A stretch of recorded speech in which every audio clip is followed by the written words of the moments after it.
conseil d'administration de la nouvelle compagnie nationale aérienne Mali Airlines SA. On se rappelle que c'est en août 2024 que la décision a été prise par les autorités de doter le pays de sa propre compagnie, comme par le passé avec Air Mali SA. Et déjà que de chemin parcouru, les statuts et les différents staffs de la compagnie sont en place, nous précise Arjou Matina. Le processus de désenclavement intérieur et extérieur de notre pays par l'exportation des services aériens dans les meilleures conditions de sécurité et de sûreté est en bonne voie. La nouvelle compagnie nationale Mali Airlines SA, créée en août 2024 par les plus hautes autorités, est à pied d'œuvre et vient de tenir la toute première session de son conseil d'administration. Les plus hautes autorités de la transition, sous le leadership de son Excellence, le général d'armée Assimi Goïta, ont, par ordonnance du 13 août 2024, créé la compagnie aérienne nationale Mali Airlines SA.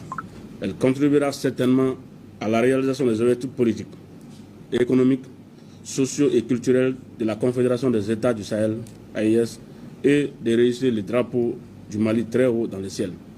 Notre première tâche va consister à poser les bases de l'opérationnalisation, notamment la définition d'un modèle économique efficient, la recherche de partenaires fiables, l'acquisition d'aéronefs, etc. L'ordre du jour que je vous propose pour cette première session est le suivant: la présentation des administrateurs sociaux et commissaires aux comptes de la compagnie, l'examen des activités du chronogramme d'opérationnalisation de la compagnie aérienne.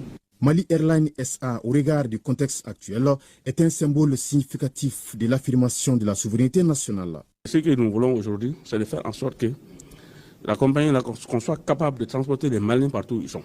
Et c'est les instructions que nous avons reçues des hautes autorités en tant que PCA et en tant que membre du conseil d'administration. Nous allons vraiment accompagner ces efforts-là pour que les premiers avions soient vus rapidement dans les cieux du Mali et dans les cieux internationaux. Grâce à l'engagement des plus hautes autorités, bientôt les couleurs nationales voleront dans le ciel selon les responsables, car les jalons sont déjà posés.